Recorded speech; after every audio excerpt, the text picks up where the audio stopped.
times when you meditate, if you try to analyze things too much, you mess yourself up.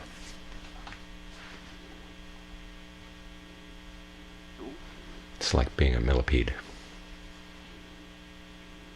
If you stop to analyze what you're doing with each of your legs, you tend to trip over them.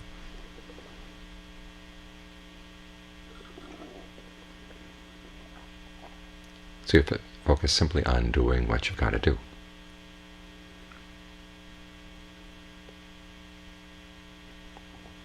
Without being worried too much about how the results are going.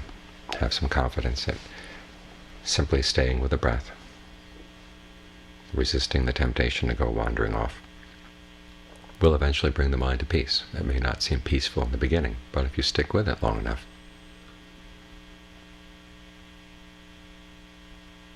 your determination is what will see you through.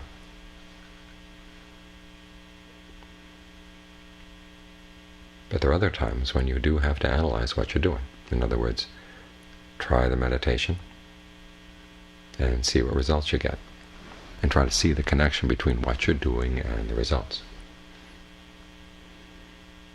In Pali, this is called Dhamma vichaya.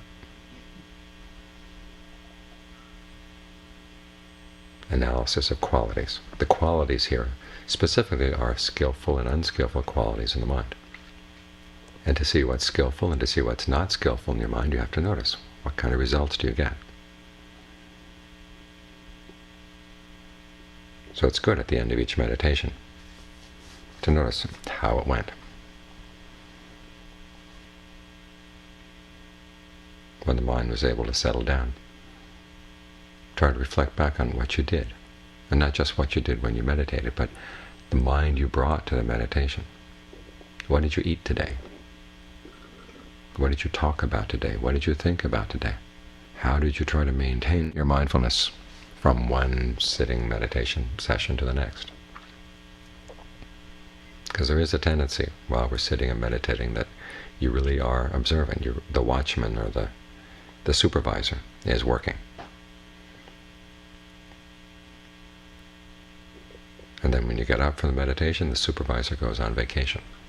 You don't want that. You want to have the ability to keep watch over the mind all the way through the day. As John Fuang used to say, make it akaliko, timeless.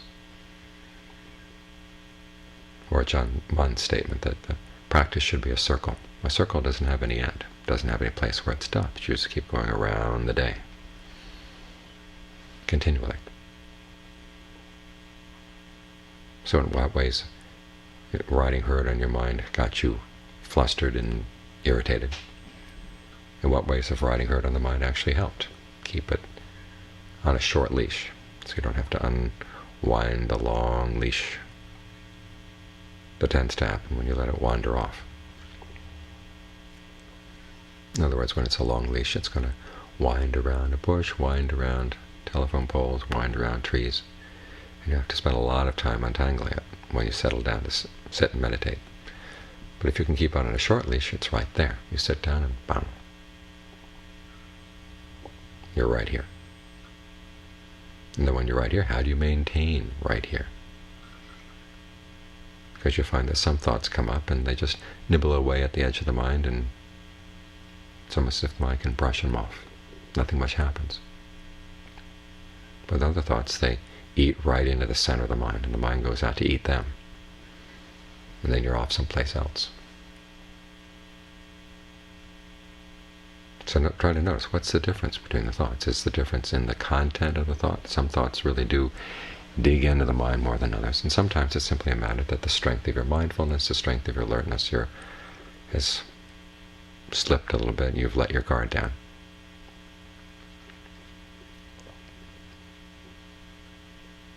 So try to notice these things.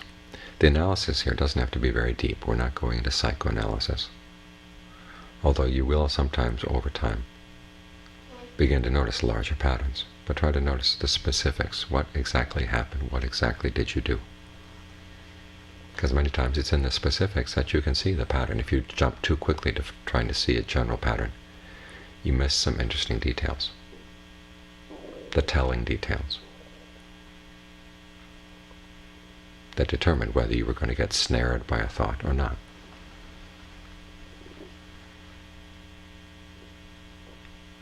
So for this to become a skill, you have to notice what works and what doesn't work.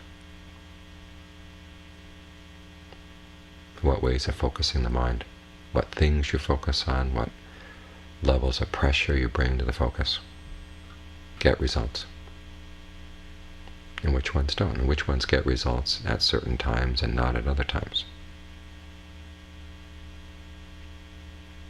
Just try to take note.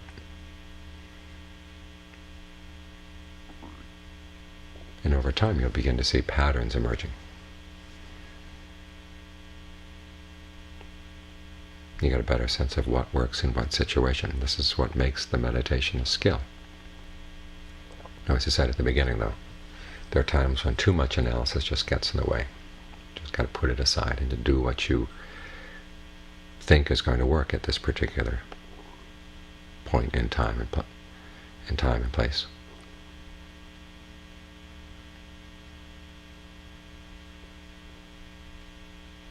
Or as the Buddha says, analysis of qualities is one of those factors of waking that sometimes is called for and other times actually gets in the way. His analogy is with fire. There are times when the mind is sluggish and it needs a little analysis to gain some understanding, to gain some clarity. When it's too active, though, the analysis just makes it overactive, even more.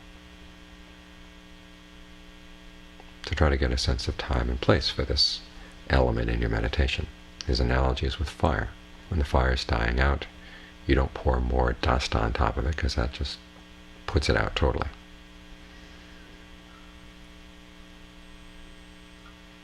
When it's dying out, then you need to add more fuel. That's the analogy for analysis of qualities. In other words, when it's sluggish, you need to energize it.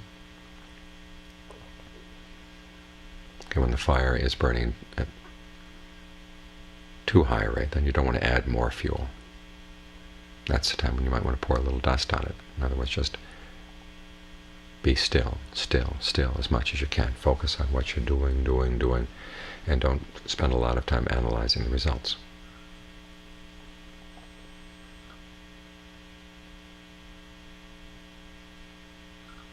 This is why you get a clearer and clearer sense of what exactly is skillful in the meditation. The meditation does become more of a skill.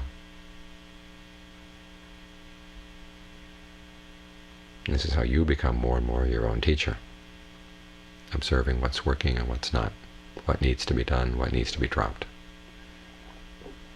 Because no one else can peer into your mind. Even people who can read your mind can't necessarily tell what's going to work.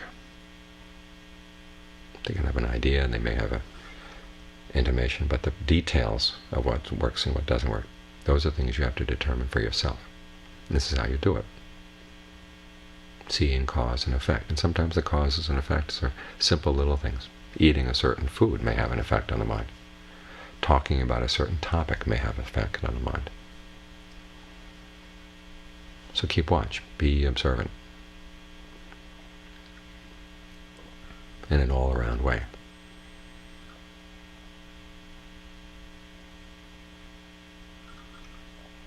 And this is how the practice of concentration can lead to discernment, to sharpening your discernment. The discernment and the concentration help each other along.